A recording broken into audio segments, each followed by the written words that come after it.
I picked up this set of American Acoustic bookshelf speakers at an estate sale this weekend. Now I realize that American Acoustic is not a top tier brand. It's probably a middle of the road brand, but I bought these speakers for a couple of reasons. One of the reasons is I'm putting together a stereo turntable combo for my son to take to college and use in his dormitory. And you know how things happen in college. They don't always come back in as nice a shape as they left. So I didn't want to spend a bunch of money on speakers, and the price was right on these. The cabinets are perfect. There is no damage on them whatsoever. I have the other grill. I just took it off because I wanted to check the speaker out, and you'll notice right away there's an 8-inch woofer here, and it is missing the foam surround. This particular speaker, same way, missing the foam surround. I put the grill back on so you didn't see the hole in it, but I've already taken the speaker out. It is fairly common that foam surrounds go bad, so I went online and I purchased a new set of 8-inch surrounds for these speakers, and we're going to get them installed. The way you see these is exactly how they appeared when I removed the grills from the front of the speaker cabinets. These speakers were still hooked to a stereo system which someone else had purchased. I personally disconnected them from the stereo, so I felt like they were good, brought them home, plugged them up to a stereo to test them out and hear how they sounded, and noticed kind of a staticky buzzing sound. That is kind of indicative of a speaker that needs a new surround. I did what I was told to do, which is lay the speaker on its back and play music, and the buzzing sound went away. So that let me know I had an issue with the surround. I pulled the grills off of the speaker cabinets, and this is what I saw. This is exactly what I saw. I've done nothing to these except take the 4 screws out and pull the 2 wires off the back. In order for me to put a new surround on these, I've got to clean all of this old material, this old surround material, off the metal part of the speaker. And this is kind of hard to see, but you notice the black here on the back of the speaker? I've got to clean that off as well too, because the surround will first glue to the back of the speaker, and then once we get it glued there, we'll turn around and put glue on the metal ring and we'll glue it down to the front of the speaker. So I'm going to get to work cleaning. What I'll probably do is take a small chisel, lay this on its face like this, and slowly work down through here, slowly and carefully work down through here to remove as much of that material as possible. I don't plan to use any solvent on these. I've seen online where some people do, but I've heard so many bad things about it. I'm going to see if I can remove that without the solvent. On the metal, should be no problem at all, and I don't have an issue if I have to use metal on the solvent because, or solvent on the metal because it's not going to hurt it. I'll come back and show you these speakers once I get both of them cleaned up and ready for the new surrounds to be attached. I just about have this speaker ready to install the new foam surround. Before I do, I want to talk to you about how I prepared the speaker. If you take a look, you'll notice this little dark ring around the lip of the cone on the back side of the speaker. A foam surround will either glue onto the back of the cone or onto the front of the cone. In this case, it was obviously the back, so we want to make sure when we glue the new surround in, we glue it in the same orientation that it originally existed.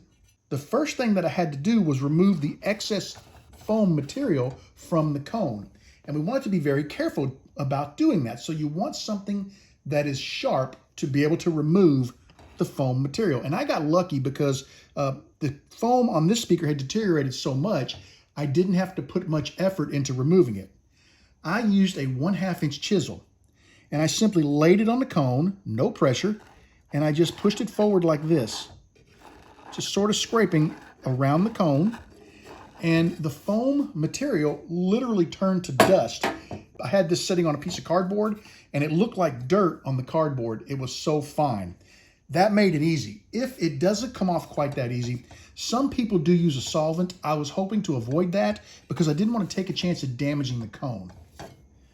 On the inside of the speaker, I was able to take the chisel and just run it right along the metal housing and remove what was left of the foam surround. Now you might notice there's still a little bit of roughness in there.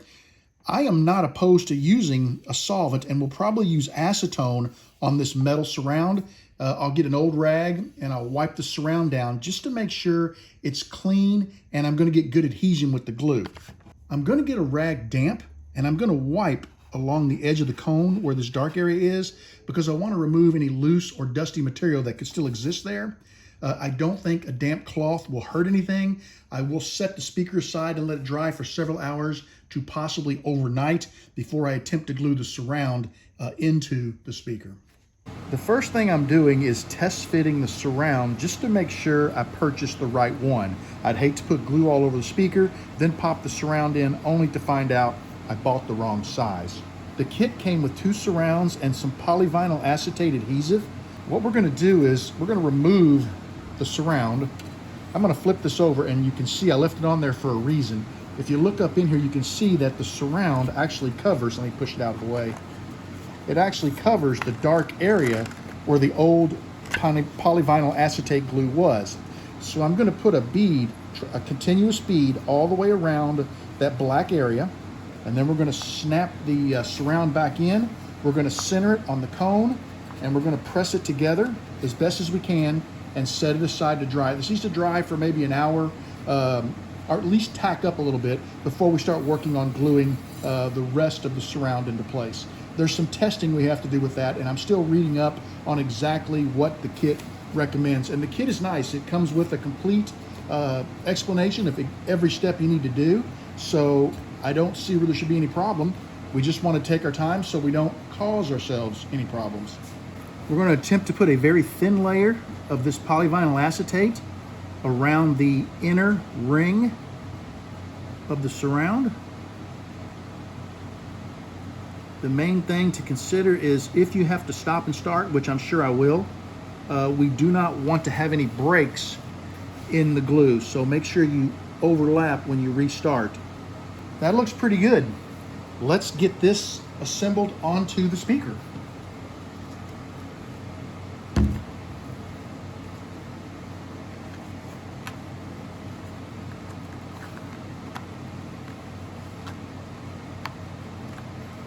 All right, got a damp rag here. I'm just going to wipe this excess glue that I got on the surround off.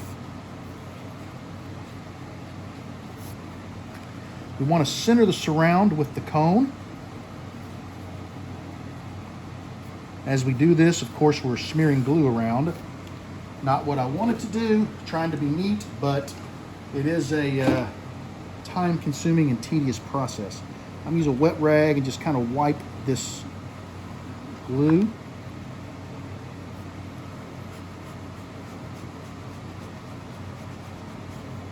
There we go. I said wet rag. This rag is just slightly damp. All right, let's get this surround centered. That looks pretty good. It's fairly well centered around the speaker, and there's a nice even gap all the way around the metal frame and the surround. We're going to set this aside. We'll come back in a couple of minutes and we'll start pressing around the speaker and pressing the surround to it to squeeze bubbles out. The instructions, and the kit does come with very good instructions, recommend doing that about every 2 to 3 minutes for the first few minutes of the speaker glue up in order to squish out any bubbles and ensure that the surround adheres properly to the speaker cone. It's been several minutes since I applied the glue, and I'm just lightly putting pressure around the cone to help squeeze out any air bubbles between the cone and the surround. We're going to do this probably 2 or 3 more times off camera, and then I'll set these aside and let them dry for 3 to 4 hours, and we'll start working on the outer part of the surround where it attaches to the metal speaker housing. Currently, I have a 30 hertz tone playing on loop through a stereo receiver into the speaker. You might be able to see it vibrating ever so slightly. While it's vibrating like this, I want to apply my PVA glue all around the metal frame. Make sure I have a nice continuous loop of the PVA. Then we're going to press our speaker down. The vibration helps kind of spread the glue and align the cone. So we're going to press down all the way around the surround to make sure we have great contact. I'm going to give it a minute or two, and then I'm going to increase the volume, which will cause the cone to bounce more. That's going to remove air bubbles and ensure the cone is properly aligned to to be able to give the optimum sound when we're ready to play it. So I'm not going to do this on camera because, as you can see, I'm standing behind the camera. It's in my way. I can't get to the speaker, but I wanted you to know what I'll be doing. I'll come back and show it to you once I've got the first round of glue on there. I got everything pressed down, and I'm starting to increase the tone, and we'll kind of watch and see what happens. I've spread the PVA all the way around the speaker, and now what I want to do is just work my way around here. It suggested using the flat end of an unsharpened pencil to press this down. You can see a little PVA squeezing out. It's not going to hurt anything because that's just on the metal surround. I'm not going to worry about that. It did tell me to put a reasonable amount, and I believe I put a very fair amount. I'm trying very carefully not to get the pencil into the PVA because I don't want to smear it all over the surround. Now that we've pressed the surround down into the adhesive, I'm going to increase the volume until we get about a 1/8 of an inch flap on the speaker. You're going to notice it's starting to pump pretty hard. This is going to align it, remove air bubbles, and we're listening for any sounds, any noticeable flap or noise. And it's very quiet. I hear nothing. We should be done. It says it should realign within a matter of seconds, so I'm going to turn it down. In the instructions, it states if the driver is playing normal with no scraping or rubbing sound, and I heard nothing, no adjustment is necessary as the voice coil cone has self-realigned. Continue pressing down on the outer surround attachment lip of the frame with the test tone playing to remove any remaining bubbles.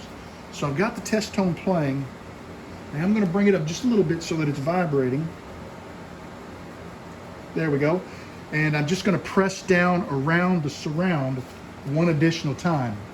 I just shut the camera off and pressed down all the way around the surround. A little bit more of the PVA came out, but once again, it's not going to hurt anything in that little metal groove right there. But this is the tool of choice, an unsharpened #2 pencil. This speaker is done. I'm going to set it aside, and I'm going to do the other one off camera, and we'll let them dry, come back, get them reassembled into the cabinets, and hear how they sound. I haven't moved on to speaker 2 just yet, and the reason why is I pressed down around the surround one additional time, making sure I had good adhesive, giving it a little more pressure this time than the previous 2 times. I still have the tone playing. You can feel it in the speaker.